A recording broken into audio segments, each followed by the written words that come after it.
creating a universal platform for mental well-being diagnostics. It's important now that people think good mental health is actually a lifestyle statement. She is ensuring that mental health is an integral part of mainstream healthcare.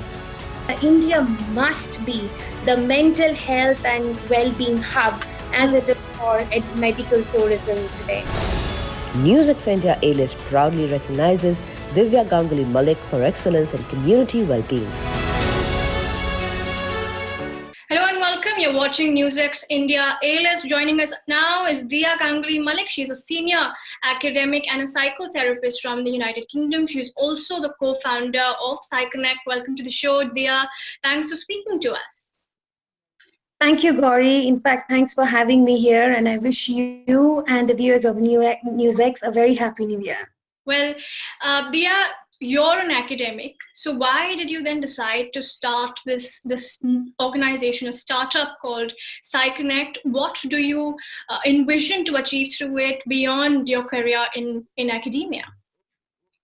Right. So, being born and raised in India, I have been exposed to our traditional approaches like yoga, mindfulness, meditation for tackling mental health challenges. Then my education and subsequent experiences abroad, on the other hand, exposed me to more scientific and empirical approaches for tackling mental health challenges like CBT, which is cognitive behavior therapy, and solution focused therapy. And then I realized I had the unique opportunity to actually merge these two approaches together, or rather create an ecosystem that will be a confluence of the traditional Eastern approaches and the scientific Western approaches. So that is the time I realized that I need to now step beyond my career in academia and do something for my country or my homeland, India. Well, Diya, when you speak of these challenges in India and abroad, one thing ubiquitous everywhere is that it's still a stigma, especially in a country like India. It's definitely a stigma when you speak about mental health. So how can we break away from the stigma, and what is Psychonnect doing to combat the stigma at the very grassroots level? I'm glad you raised this, Corey, because this is a very serious issue. And not only in India and worldwide, there's a huge stigma attached to mental health. And the way we approach it in Psychonnect, we have a two-pronged approach to it. So the first is driven through our very own initiative, which is the ARC Charter, where we try to endeavor through the superficial layers of human interaction and engage in deeper conversation that talks about the various, I would say, facets of mental health awareness, recognition, and knowledge on the subject. And the second approach we have taken is to reinvent the context in which mental health is projected. You and I both know, whether it's in stories, in novels, or media, mental health is projected in quite a negative or a depressing way. So it's important now that people think good mental health is actually a lifestyle statement, just like yoga and being vegan is these days. Looking after your mental health deserves the same kind of attention. So that is the reason, we need to talk more about it, just like you and I are discussing today in media, whether it's a teacher in class or parents with their children or celebrities need to talk more about the subject. And just on your point on how Psychonnect is tackling this issue on the grassroots level, again, we are driving it through our, no language barrier in mental health initiative, where we are developing multilingual contents speaking about the different concerns attached to mental health. We need to understand mental health is as important as physical health. So if you have, problem related to blood sugar levels or a migraine or severe headache, you immediately rush to a professional or you seek help from a doctor. But when you're finding it difficult to sleep at night because of anxiety, or when your room is spotlessly clean, but you still have the compulsive urge to go and clean, or your mind is racing, your emotional states are swinging like a pendulum, one time being happy, at the other time being absolutely sad, you know you need help, but do you really go and seek professional help?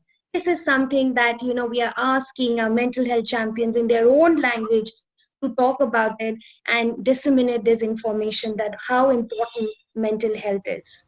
Well, Yeah, in a year as difficult as 2020 has been, one thing which has happened for sure is that health and safety has taken the center stage and it's become a primary concern almost everywhere.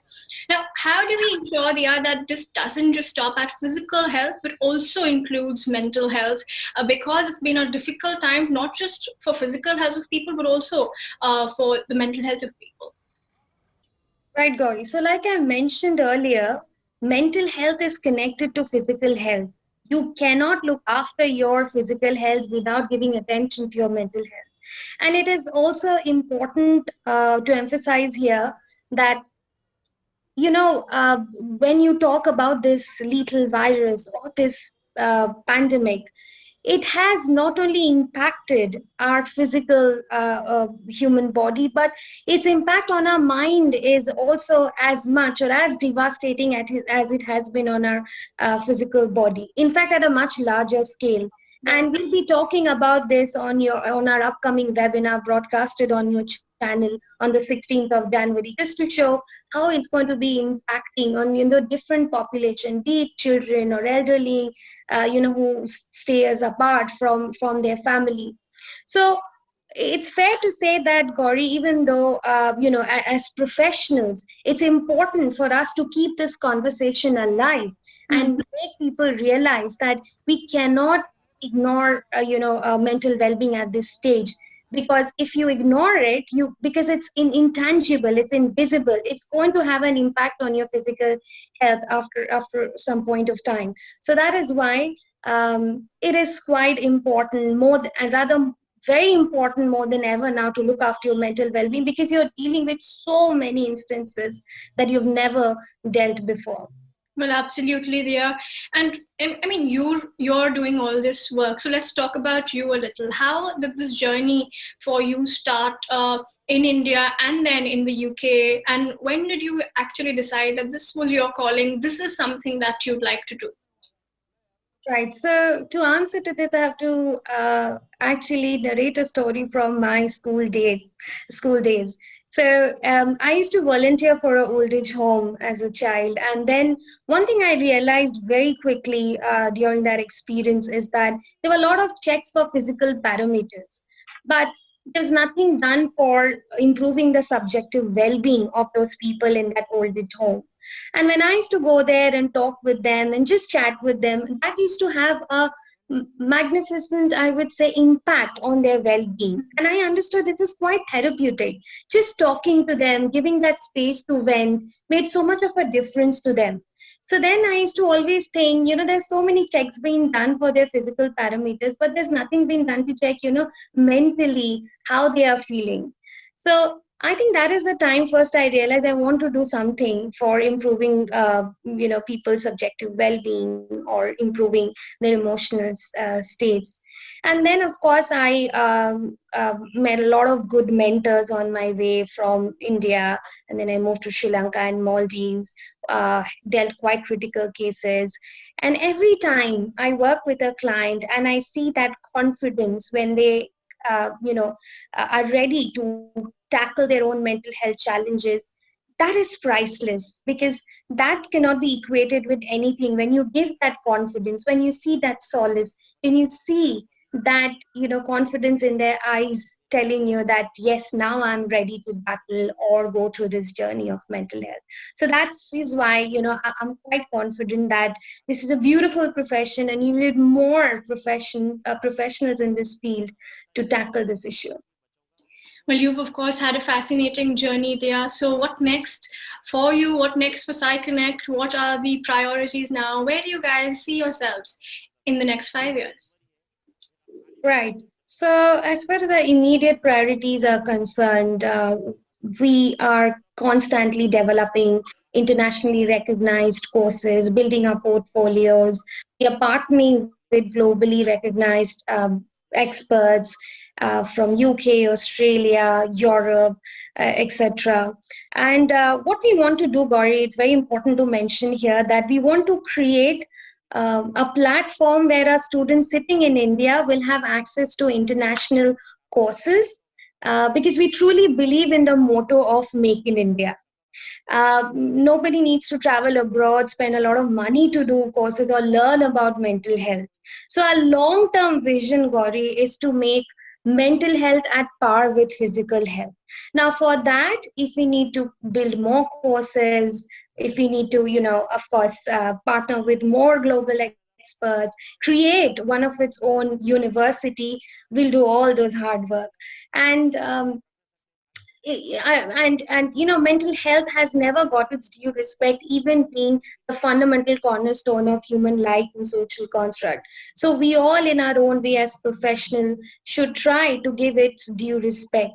So that is why it's very important to mention here, we would need support of our community, yourselves in media, the bureaucracy, and indeed other uh, institutional establishments to help us fulfill this dream. Because we truly believe, Gauri, that India can be, or rather, India must be the mental health and well being hub as it is for medical tourism today.